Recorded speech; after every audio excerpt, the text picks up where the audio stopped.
allow for a smoother sound as they move from lower to higher, whether it's dealing with like registration issues or helping with range in the upper register, and something that also just stays flexible enough to move between different vocal styles. So we're going to just start out talking a little bit about this miraculous 17.5 centimeter resonator, and I pulled out my little measuring tape. Sometimes I talk about this like, look how small it is. This, that's about it, right? And it's pretty fascinating that even the smallest changes, like it could be body alignment, something that I'm not going to talk about too much tonight. That's one of my other things I love to talk about, but we'll stay away from that just a little bit for a while. But body alignment, adjustments in the jaw, tongue, soft palate, those little tiny changes can make a big difference in a person's tone quality. And since this resonator is relatively small, it's also just going to be very sensitive to those subtle changes. So singing isn't, as we kind of already know, it's not really a simple step-by-step process where breathing directly corrects the sound. Instead, your breath, your vocal folds, and your vocal tract, as you can see in this picture, are all working together in a much more interactive way. Often they say that singing is non-linear, and that's because of that interactive way that happens here. When you begin to sing, the breath will set things in motion. The vocal folds maybe don't respond instantly. They take a brief moment to start vibrating, and during that time, energy will transfer between these different systems, breath, phonation, resonance, almost like it's being stored and released along the way. So because of this, singing isn't always predictable. More air doesn't necessarily give you more sound. What really matters is how efficiently these systems are coordinating rather than forcing one part to do too much. And that coordination is what we call chiaroscuro, that balanced, vibrant tone in classical singing. We also talk about it in other styles as well. But that's really a hallmark of classical singing, is that chiaroscuro. And it's that combination of brightness, chiaro, and warmth, scuro. And that balance comes from how the sound is shaped and amplified in the vocal tract. Now, inside your vocal tract, as you can see here, we have natural resonance areas called formants. And you can think about these kind of as acoustic hotspots. And they'll enhance certain parts of your hand, certain parts of the sound will be enhanced. We don't create them, but they rather already exist. And we can adjust our vowels and vocal tract shape to use them more effectively. This term, formant tracking, which you may have heard of, is when singers are making subtle vowel adjustments as you go to sing higher, so that these resonants stay aligned with the pitch. And this happens sometimes whether people know it or not, right? You could be just naturally, as you go to sing higher, your vowels might naturally modify the right way, or sometimes too much, too little, kind of depends. But knowing a little bit more about how to track your formants, knowing how to track your vowel changes, can help your tone remain a little more consistent and free, possibly keeping it from being strained, also preventing people from undersinging.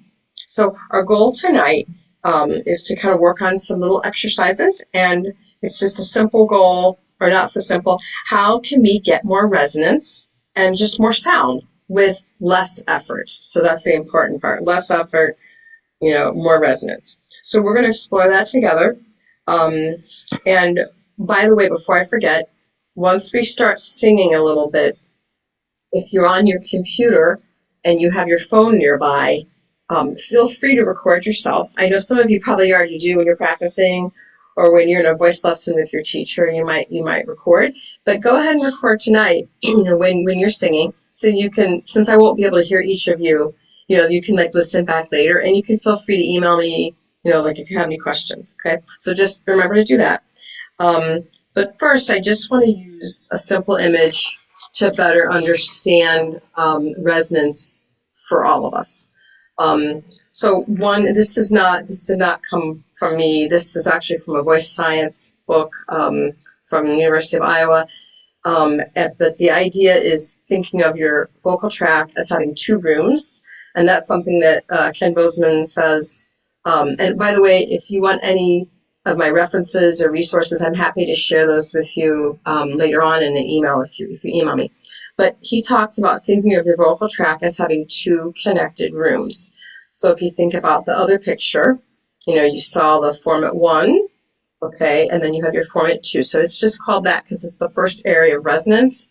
This is the second area of resonance. But we know that these two areas are constantly interacting. So they're not that, as we know, divided. But if you look at this picture, you see it as more like a room. So your vocal folds, your laryngeal or pharyngeal cavity, which would be like right in front here. And then you have your tongue constriction, like whatever your tongue is doing for whatever vowel you're singing or consonant. And then your oral cavity here. And so these rooms are interconnected. The tongue will either make this room smaller, like an E vowel, right?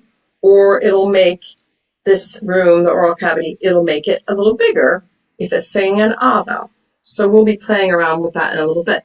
So the oral cavity tends to be the smaller room. The pharynx tends to be the larger room. So the pharynx is more what we would say like kind of, well, it's behind your tongue, right? Because it's here. And then your smaller room is where if you think about it, here's your jaw, your tongue is seated there.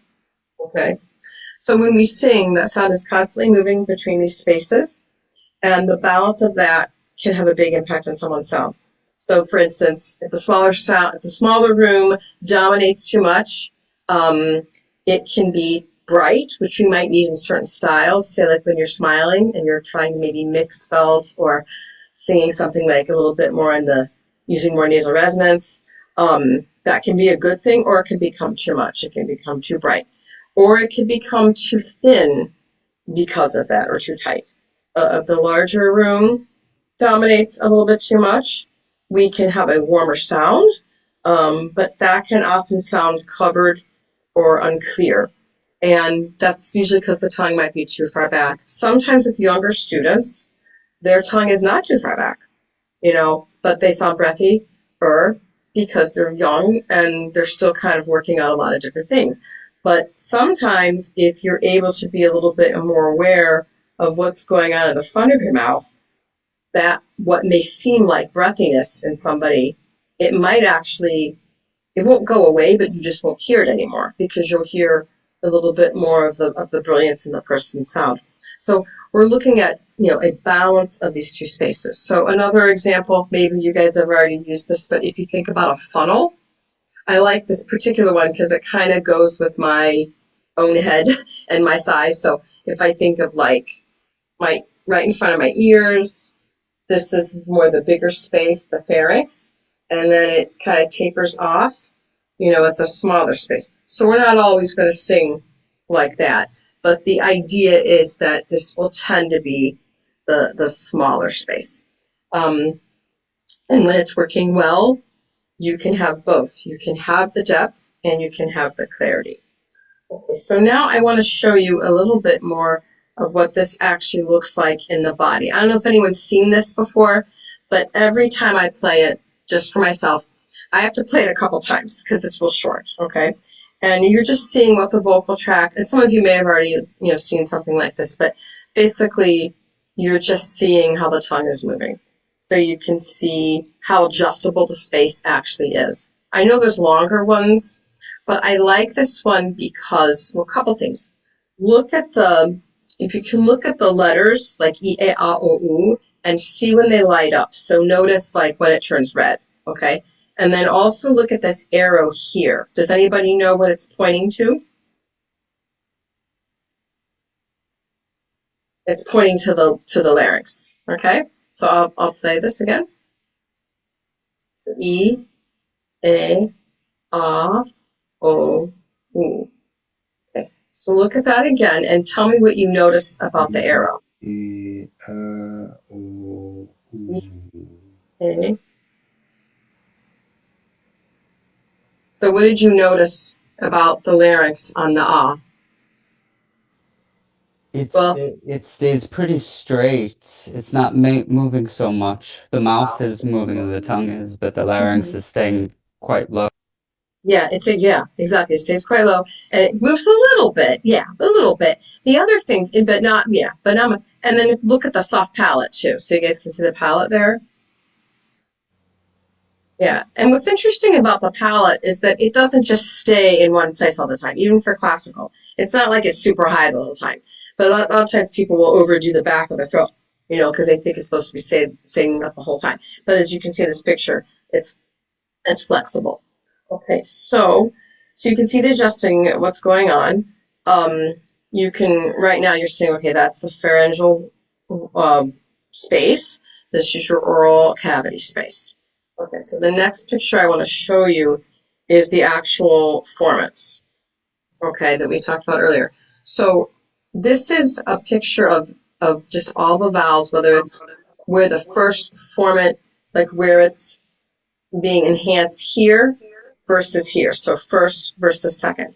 And so you can see on this chart how E moves to A moves to and so on and so forth, right? And I can show this to anybody if you want to see it afterwards. So you can see how it doesn't just go E and then stop, right? So oftentimes when you're singing, you might do like E-A-O, E-A, or you might find yourself singing and slowly the E becomes an A as you sing higher, but yet you don't want it to. So you might keep it E here, but feel the sensing it moving to an A as you go higher. So things like that. So this is the one a lot of people like to see, because you can see how it's all connected. Now, the one I'm going to use for our purposes is this one, because this is giving a certain specific note, but do not think that that's the only note. Okay, that it's a range of notes, it's a range of frequencies. We're using pitches. It's easier to sometimes think about pitches than like say 800 hertz or whatever. So here we have E, A, O, U. And so these pitches are where this area is sort of where the sound will be enhanced because the vowel is matching really well with the pitch that the person's singing. Okay. And then the second formant, you can see how much higher the second formant is. I don't know if you can see all of this here. You can see how much higher the second format is. And an interesting thing I have to tell you now, before I forget, um, is just notice, again, it's a range around these pitches, right? But notice how low the E is on the first format as compared to here. So, while E is in this range, this note is up here. Okay, and the reason why I bring that up is that so often people overpronounce the E vowel. Like they're very worried about being understood. But in reality, the E can be very simply understood just because it rings at a very naturally high pitch. And then look at the ah vowel. First format is a G. Second one is a D. And I separated it like this for a reason so it could be easier to see. So notice how G, first of all, they're lower pitches than this note here, but they're also closer together.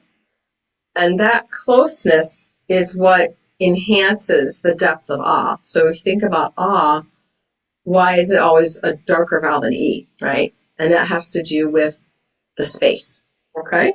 So we'll go back to that when we have some other pictures that we can compare that to. So now I want to do some talking. We're going to say the vowels, and then we're going to get into whispering, and then we're going to get into some singing, okay? So different vowels will naturally emphasize different formant frequencies, which is why each vowel has its own unique sound quality. So you can sing songs in all kinds of ranges, and people still understand. Most of the time, if you do a good job, they understand you because the vowels have their own distinct sound. Okay, so here we go. So I skipped around. Okay, so I got ahead. So now I want us first to just say the vowels. You can just look over here and just let them connect. So you can find a chanty voice, or you can just talk. So I'm just going to do e, e, or e,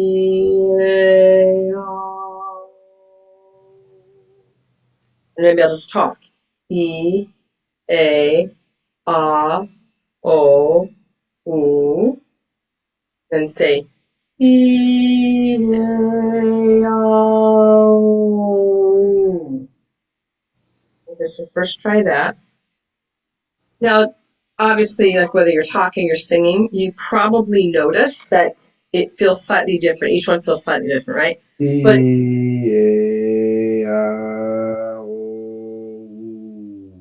thank you for drawing that. Yeah, so you can hear that they're slightly, but you may not be aware of like the pitch of the vowel, right? Because you're also making tone. So now I want you to whisper the vowels. So you might not be able to hear me though, but we'll do them in order. So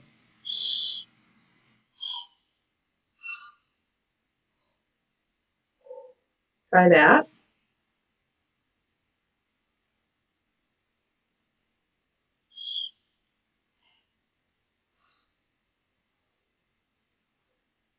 So basically I made you take out the singing, or taking out your sound of your vocal folds out of the equation, right? And so you're just left, when you whisper, you're just left with the shape of your vocal tract. You're just left with the shape of your resonator, okay? So do it again, and I want you to listen for something else besides the vowel that you're saying. So you know you're saying E, A, A, O, U, but when you whisper it, you're still shaping it. But notice if you hear something else, okay? And I want maybe somebody to tell me what they hear, okay? Not, whoever feels like talking, okay? So we'll do it again. Whisper.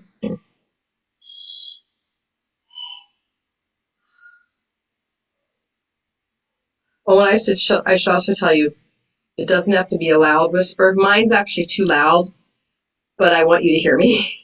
But you don't have to be as loud as I am, okay? So I'll try to do it the right way now, okay?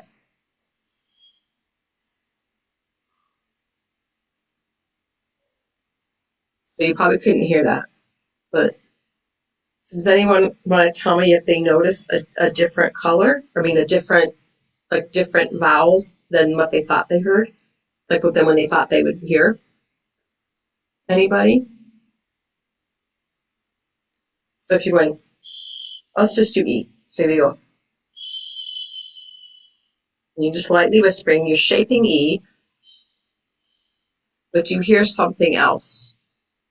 There's no wrong answer at all. It's just like, what do you hear? You could say, I don't hear anything, whatever. Hear the air. Hear a little bit of a whistling on E. Okay, so you hear air. Okay. So does the whistling, I'm glad you said that whistling. Okay. I didn't think of that word. I'm glad you said it, Adam. Okay. Did a whistling seem low or high? High? Okay. Now listen, since Adam, now I got you. So now I'm going to ask you another question. So, all right. So if you go, what vowel would you call it?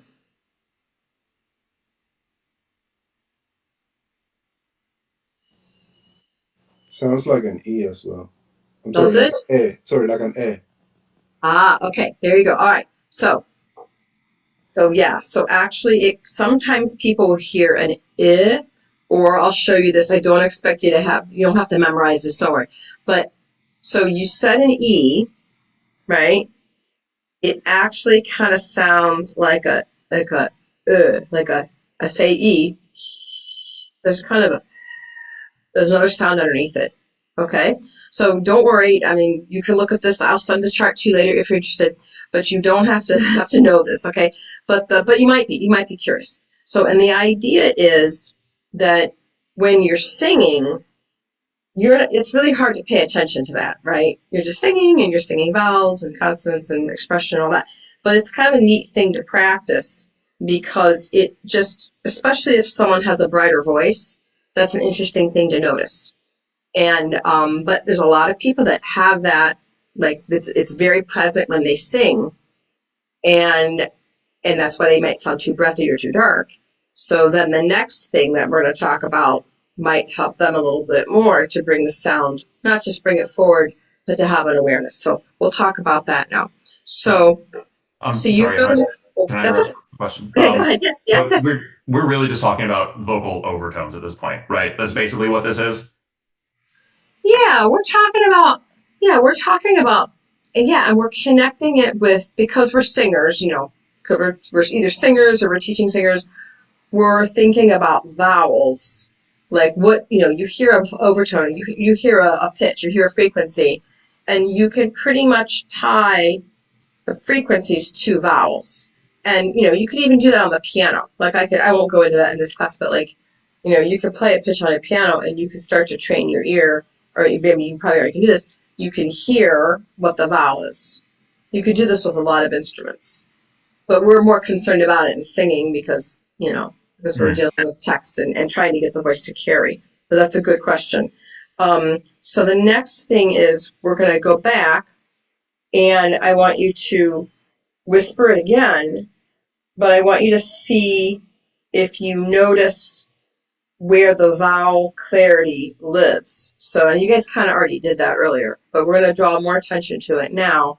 So if you go,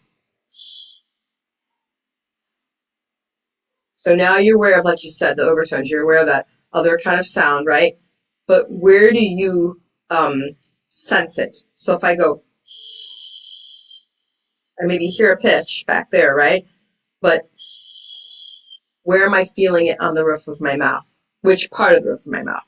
So we're going to do it this time. Do you see this picture here? We're going to do this. We're going to say these vowels. We don't have to do all of them, but we're going to say them in a whisper, kind of. Okay? So I'll point with the cursor with it. So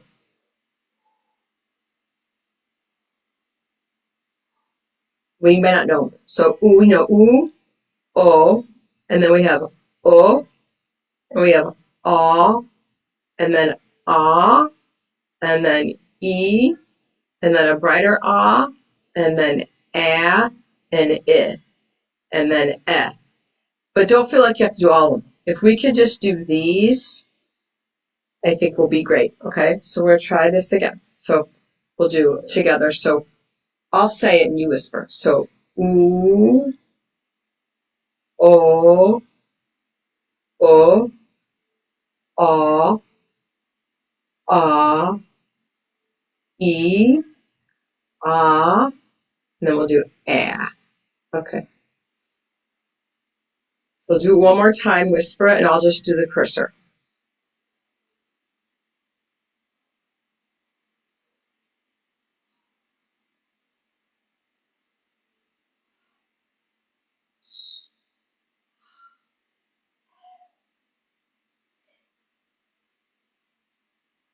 What did you notice?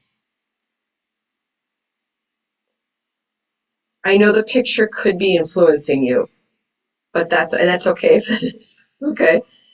Um, any comments? Okay. So what happens is that oo, o. So these vowels here are what are considered to be back vowels, and that's because the tongue is a little further back, although we don't like to think about that, but it is a little further back. The tongue is also lower in the mouth, right? Um, and then E and the A and the E, those are actually considered more forward vowels, but that's because the tongue is more forward. So that's all true. Talk to any phonetician, like that's true, right? But when we go to sing, that's where we sense our second formant on the roof of our mouth in the kind of the opposite way. Okay? So let's try singing that. So we'll do like, ooh, it could be any pitch, you know. Ooh, ooh, ah, ee. And do ee, ah, ee, ah. So often people don't realize how much e and ah, I mean, the tongue is lower for ah, but you actually sense them in the middle of the roof of your mouth. Okay, tell me if you don't feel that. Let's sing that again. So ooh, oh, oh, and then ah, ah, ah, ee. We'll go back to ah, ah, ee. What'd you think? So oftentimes E and ah, they seem so different, but really acoustically, you can sense them more in the same place. Okay?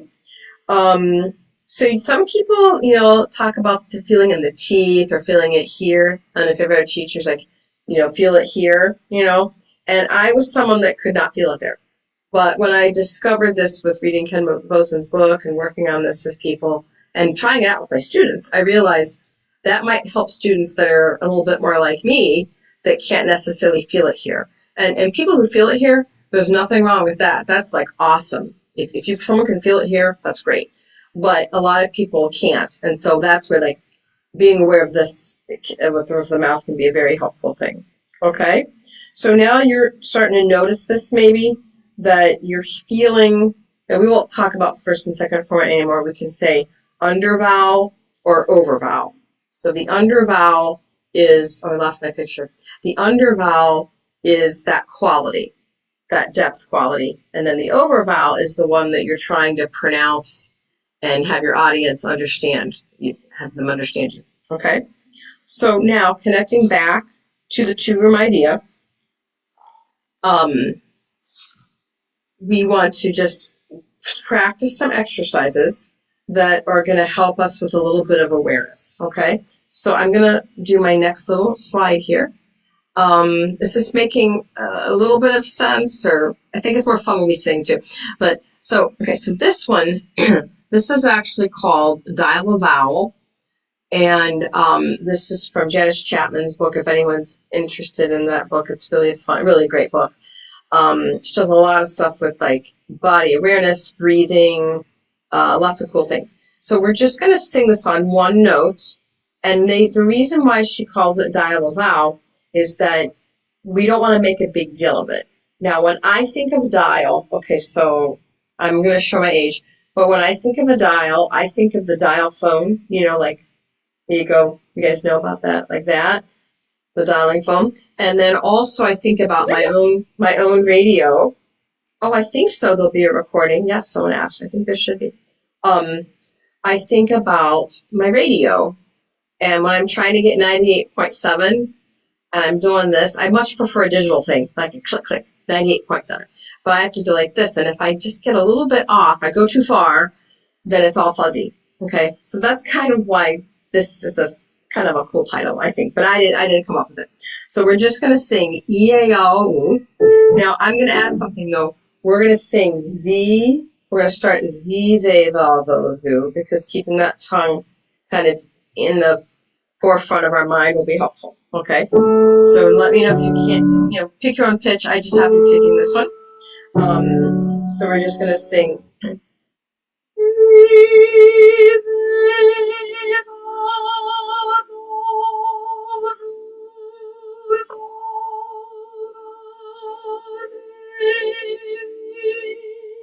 And you can tweak it any way you like. You could try it slower, you could try it faster. We could try it a little faster than that, and then we'll try it a little slower, okay? And as you're doing this, I can't tell if people are tense or whatever because some of the pictures are off. But if you just want to, sometimes it's good to check in with what's going on here before there's a problem, So if you want to just kind of do that and just feel through here, and you might even want to feel under here. And even if you just kind of want to do this a little bit, if you feel like it's getting hard to sing, you can move your head a little bit too. All right, so let's try that again. Solo tune.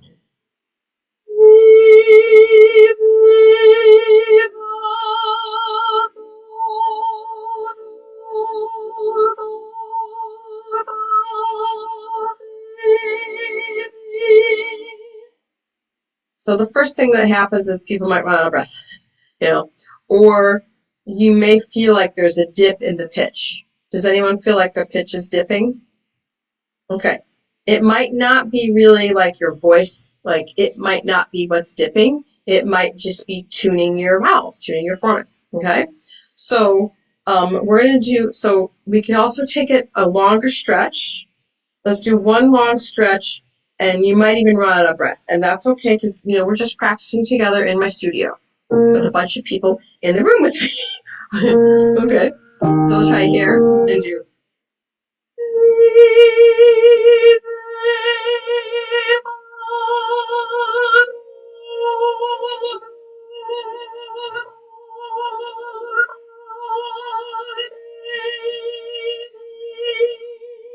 So I did kind of move so that I didn't stop breathing, so I didn't, clutch, right? So sometimes you might move to help that.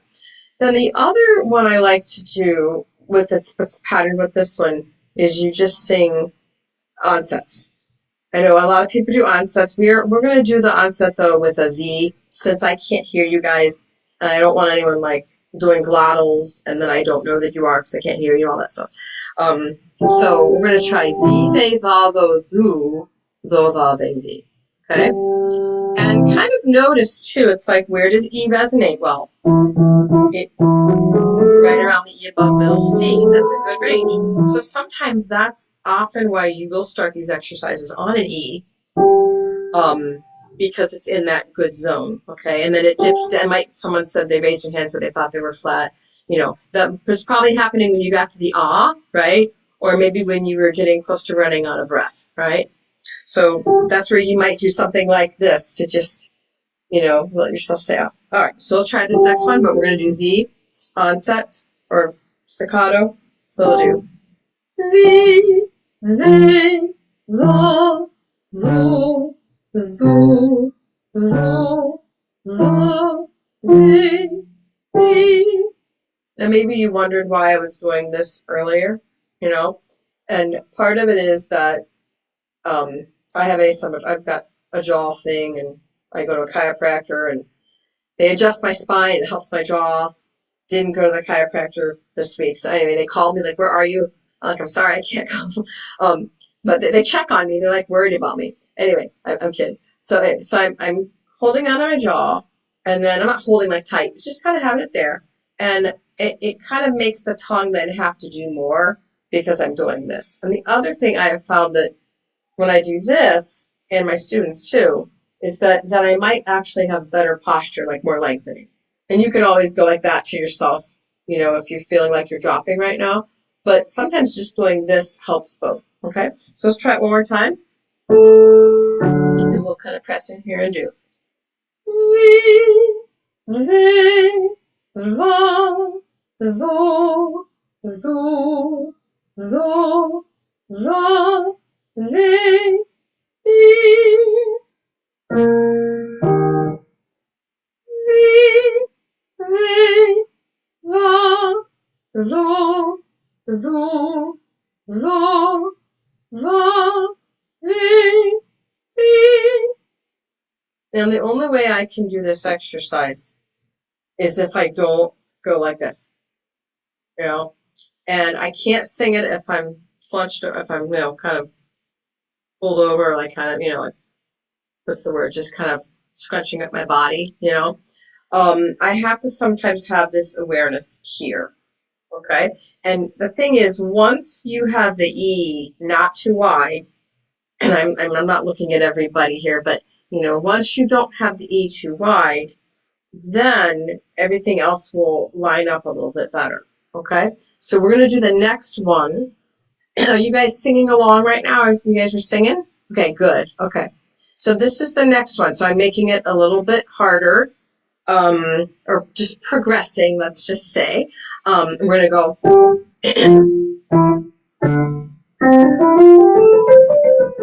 So we're progressing a little bit. Now, the thing I didn't say earlier, which I'll tell you now, is you don't have to sing all the vowels. I mean, do the ones we did because I just met you and we're here tonight doing this. But when you're by yourself, you could stop. Like this just has E right now. But you could do like the, you could do the, this one is saying to do the,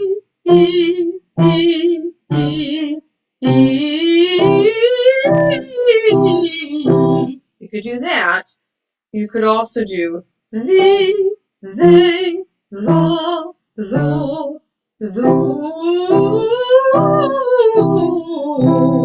and that's where the name dial a vowel came from, is that you're just all, not just in that long one that we did, but also you're picking and choosing as you go. Okay, so now let's do first E, and then we'll do EA, and then we'll do EA-ah. We'll just move through all of them together. So we'll kind of stay, we won't go too high, okay? So let's first do the E together. So all E. So E, so E, E, E, E,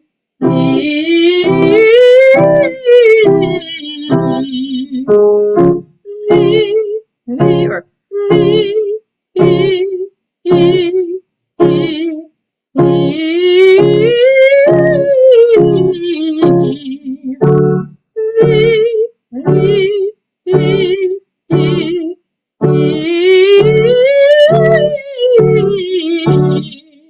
Now, I have to ask this question though. Did anybody hear other vowels as they moved upward? That's fine if you did. Did you notice anything else happening as you sang? You're like, of course. It probably did something, right? Right? Did it do something? Maybe it changed to an maybe it, so that's passive vowel modification. That is a natural modification that can happen when you're singing higher on the same pitch, on the same vowel, okay? And so sometimes that's why singing fast can be very helpful, not just with resonance, but also with range, because it's going too fast for us to think, okay? Now we're going to do the, they, let's do the, they, the, and then do the whole way. So you'll go like the, they, the,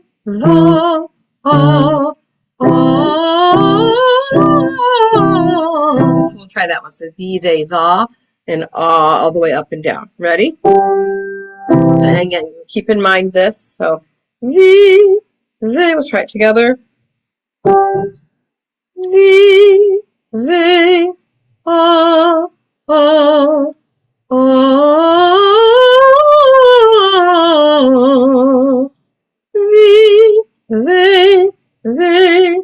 I did the wrong side. The, they, the,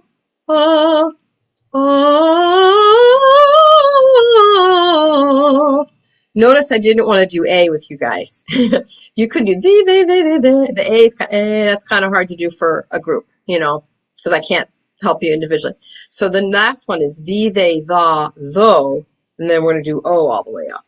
Okay? And sometimes the O will become an aw. That's fine. That's what it does. It modifies, right? So let's try that. The, they, the, though. So the, they, the, though, though. The,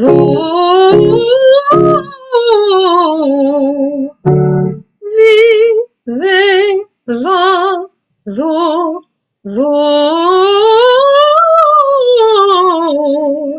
The, they, the, though. So if you keep yourself but keep everything kind of relaxed, you're gonna hopefully maintain an O vowel, but you're gonna hear some other colors kind of, coming in as you do that, okay? And you're not, these are just great warm-ups because it's okay if you come up with different vowels that you want to sing. And it just might then connect later, when you're singing a song that has a run, or a song where you're maybe struggling with what vowel to sing in the upper part of your voice.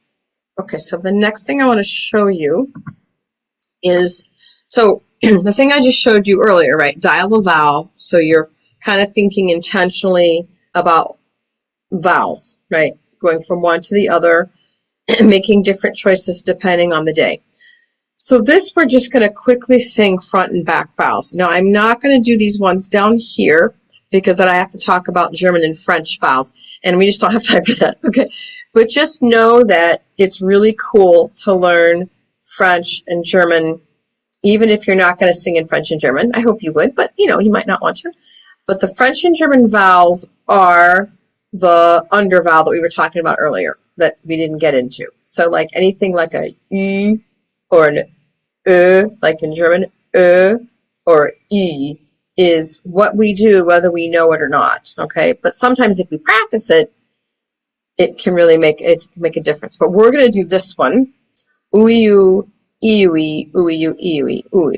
Now this is quickly singing, and obviously you know that U is round and E is a brighter vowel, but you're singing them quickly back and forth so that you can get the chiaroscuro, that like spontaneous combustion.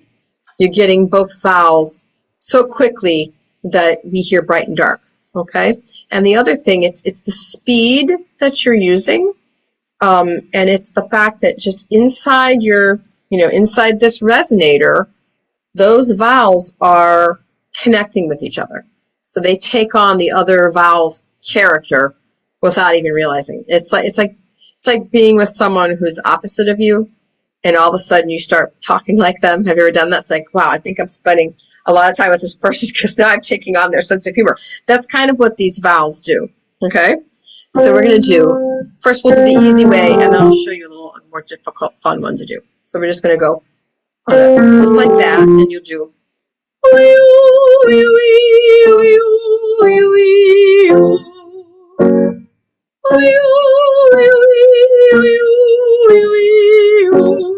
Now, I don't know how fast you guys are doing it right now, but I notice with my students that if I can get them to do it fast, it's amazing. But if I can't get them to do it fast, it can be frustrating. So just try to go fast if you can, okay? And if something feels like it's not letting you, then maybe you have to kind of do a couple different things here, or, I don't know if you're near a wall, but sometimes I take like something like this or smaller. I know I'm such a mean teacher. I'm like, go on the wall and put this. No, I'm trying to help people. But you put the ball behind the neck, and you can like lean on the wall. And that just can kind of help people relax through here, which is going to relax the jaw on the front. Okay? But if people don't want to do that, I don't make them do it. Sometimes it's uncomfortable. Okay. So we're going to do.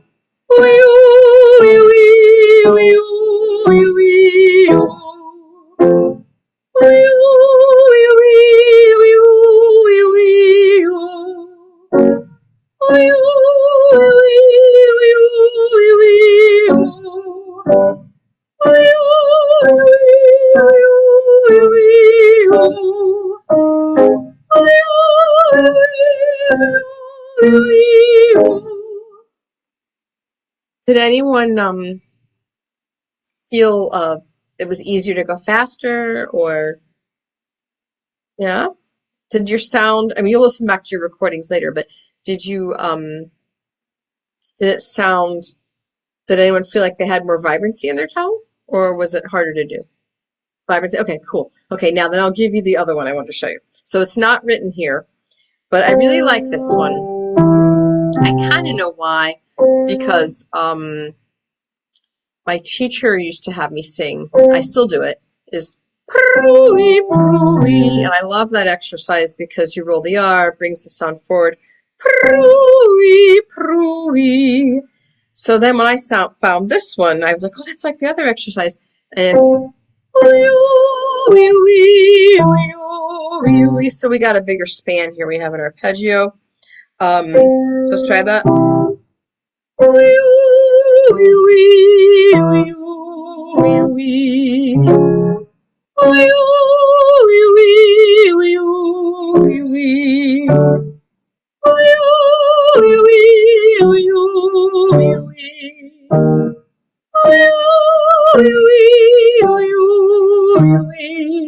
And if you've been sitting for a while and you want to kind of stand up and practice singing it, or if you want to sit because you've been standing, go ahead and feel free to change your stance. All right, so did anyone like the arpeggio better than the 5 notes, or did you like the 5-note one better? Like you're like okay, all right. So, and if anyone's curious about the other ones, feel free to contact me. Okay, so quickly singing front and back vowels, I think, is a great way to get just more bang for your buck, right? And I'm all about breathing, by the way. Like I have my students on the floor, and I'm like, okay, can you, exhale, inhale, walk backwards. We do lots, can you sing this in the proud warrior stance? And, so that I totally think breath is important. So don't get me wrong. But the thing about the quick vowel singing is that you're getting a lot of resonance with very little effort.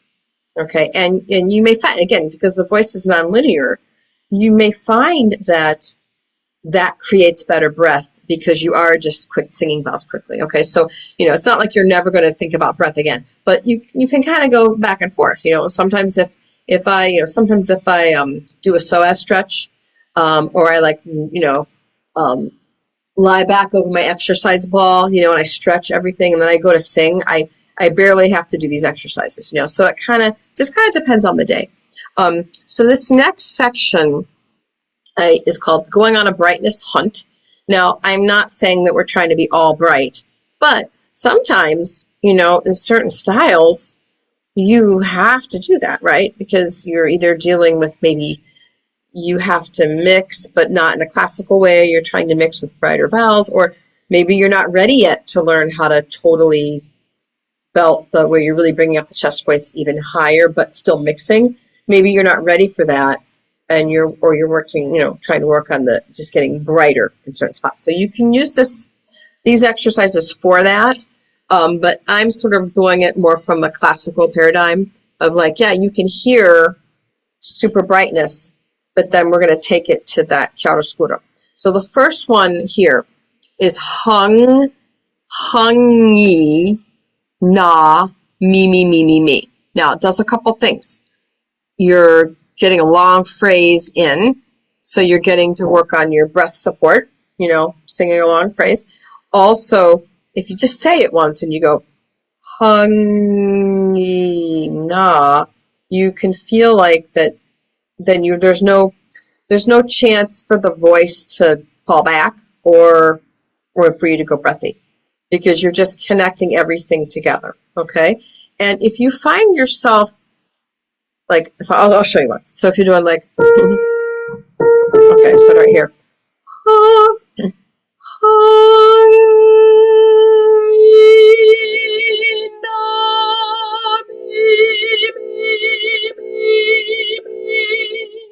I didn't feel my voice really get bounced until about here, but I'm not going to perform like that probably, right? So it's just kind of like revving my voice up so that it kind of knows what it's doing. So, but some people might be really happy with this. Like, okay, I want that sound for my piece, Hung, hung, hung,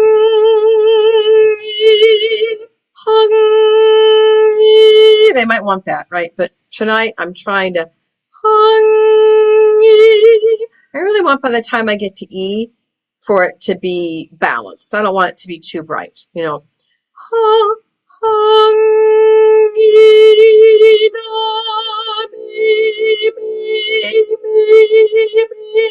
try that one if you want. Try it here. So we'll do.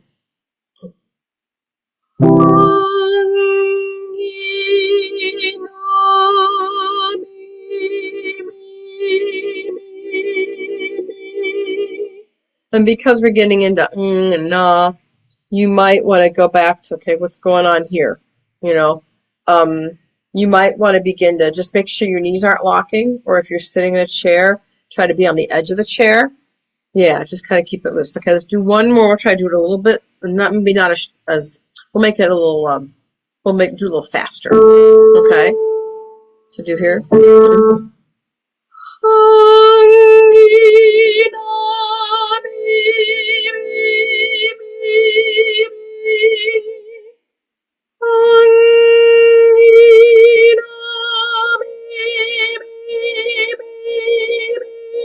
little faster.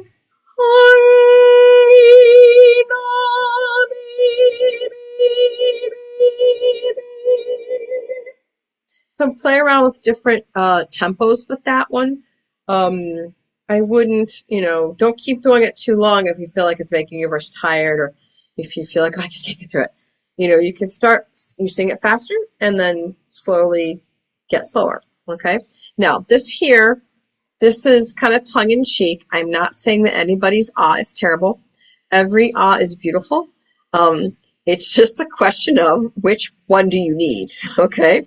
So, sometimes when you're singing in choir and you're singing in an ah, I think about the CSO chorus, and we just did the opera choruses and with Muti and Donald Plumbo, and we're talking about the ah vowel, and some of the things I learned from them, it's like, well, the ah vowel does kind of sometimes need a little bit of an O in it for it not to like fall back or to be too bright. And especially if you're with a group of people. I'm not a choir director, so I'm not going to talk about like blending for choir. But that is an interesting thing, because as I was thinking about it, singing with my friends, I thought, well, I can kind of use this. I should use this, when I'm by myself too. So, but we call this, in this situation, I'm saying the middle voice, ah, the terrible ah, because this is the part that, for like if you're a treble voice, like a soprano or alto, and you're here, above the middle C, that's kind of where it can sound either too pressed, too bright, or it sounds too covered and hollow. Now, does anybody know why? You don't have to answer if you don't know, but if someone knows why, I'm curious. I think I know why, but okay, think about that. Why would that be that way? Because ah is a great vowel, right? Especially when you're singing up high. But if you look back at the formants, I'm not asking you to memorize this, but the first formant frequency for the ah vowel is where? It's a G above the staff, right? Just right above the staff, right? So that is why it's hard. And it's kind of hard for basses and baritones too sometimes, depending on where they are, right? But the ah vowel is best, if it can be really low, right? A tenor or baritone singing in chest voice, or a soprano or mezzo who's belting, right? If you're belting on an ah, it sounds pretty good. But as far as if you're trying to mix, it's very hard to do that. So when I say mix, I'm thinking like classical or like musical theater, okay? But because this part of the voice where I'm playing is below where it actually wants to ring. So there is a cure, and this Chadley Balanchine taught this exercise to me at a Nats class years ago, and it's now in his book. But it's weir. You're going to say weir. Can you say that? Weir. So do you hear? It's like when people say American, or like when we do too much and we're not supposed to because we're singing in English. We kind of get that sound. All right. So you're going to do it on purpose tonight. So like you're not in trouble. This is like a good thing. Okay. And what that does when you do the we're just in talking, right? It's kind of bright, right? And that's actually helping the third formant, which we're not talking about this evening, but it's a very, very high frequency. And when it gets to come into play, then it keeps the back of your throat from wanting to like help too much. Okay. So, and even if you're belting, you're mixing with a little more chest voice, you have to, obviously it's going to feel different than classical, but you don't want to like totally bank on that all the time, because then you might get tired. So again, this exercise could work for any style. It's just that this is like the classical singer's dilemma, or especially sopranos. Okay. So we're going to bear with me, because it's going to sound funny, but we're going to all be funny together. But then the ah is going to be nice. Okay, you'll like the ah. Okay, so we'll do. So by the way, I'm on an E. The music, I wrote this up here, says G, but we're going to start on E. So we'll do.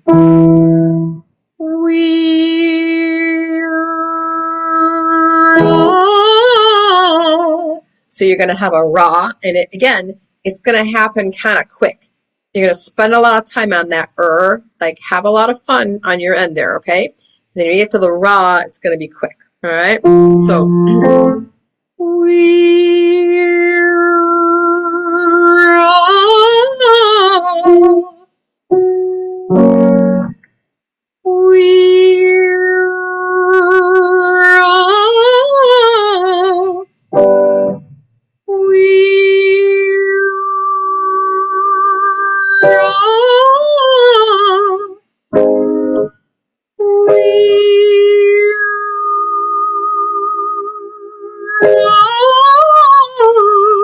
and we don't have to really take it that much higher because we're getting out of the area that was bothering us the first place with the ah, right? Once you go higher, it's going to be easier. So that sound, you know, I don't know how you felt about it, but it really doesn't take anything from here to do. Did you notice that? It's kind of funny. You're like, oh, gosh, I don't want anyone to hear me do this. Of course, all 70-something, you're all hearing me do this right now. It's like, oh, all these people are hearing me do it. But the thing is that it's not hurting me here. It just sounds funny to you guys, okay? All right, so let's do one more and really it. Okay, so.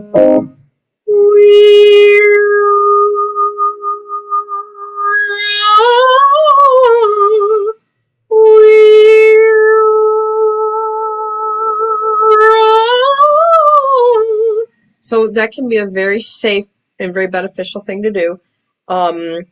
Yeah, we went to like a high E. I'm not high E, but like on the staff, on the treble staff. Okay, now or down here above middle C.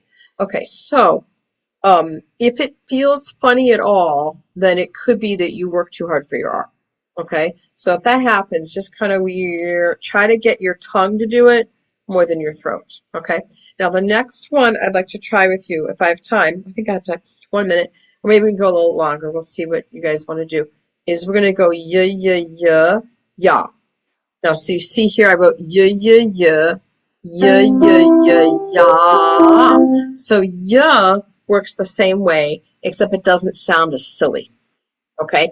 And we're going to take it up higher. Okay?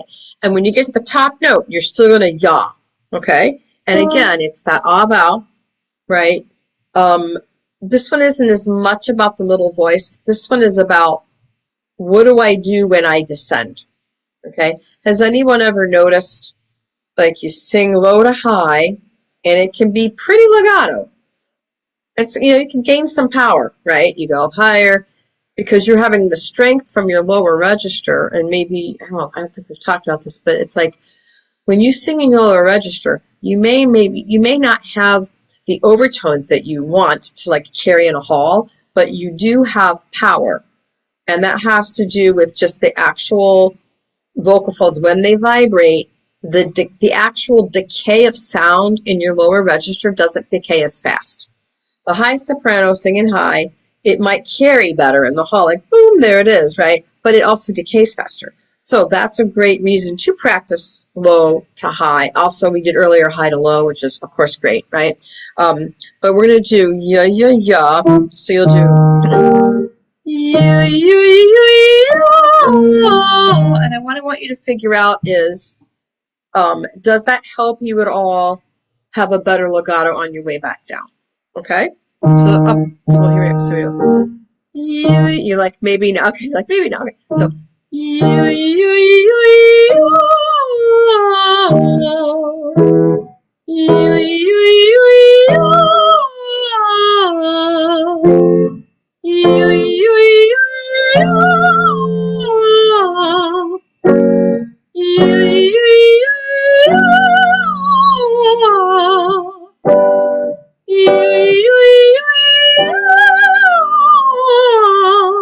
see, I feel like it's easier to go descending after I've come from that exercise. But I can't always say that it's hard to just start on a note and descend and be legato.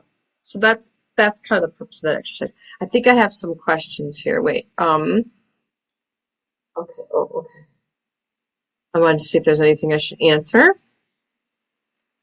Okay. Good. Okay. I wasn't sure if I was supposed to look at people were making comments. That's good. Okay. And if anyone wants copies of any of this, just email me. Okay. Did anyone feel like their legato was better on the way back down? Okay. You can also sing it slower, sing it faster. Like sometimes the faster, you just get used to doing it faster on the descending, and then you begin to, get slower and you can build your legato. Okay. So now, I know it's 8:03, so I wasn't sure how everyone was doing. Um, did you want to do a couple more exercises or talk a little bit, or do you want to you want to ask questions, or I don't know if it's Samantha, how we're doing? Yeah, we can see if anybody has any questions. Okay. Okay. Does anyone want to ask a question? Or the only other thing I wanted to, in terms of like, the only thing I wanted to say maybe that we didn't get to is just the thing that I wrote that obviously different parts of our voice have different demands, and of course this is relating to resonance. But the idea that you can sing in your middle voice quite well, right? And I wrote middle voice fails well, and so what I'm saying, it's again tongue in cheek, but the idea is you can sing well in your middle voice, right? It's only a fail if you feel like, oh, that's why I can't get the high note, right? Like that's keeping me from this other thing that I want. So when people go, oh, I don't have a good high note, I want to get better high notes, but I have a good middle voice. But I believe that the person does have a good middle register. It sounds good, but there are things in there that they have to work on so that the high voice is easier. And so that's part of the speed in the exercises that we did tonight. And just dealing with those different resonance exercises can help you with the middle voice and the high voice.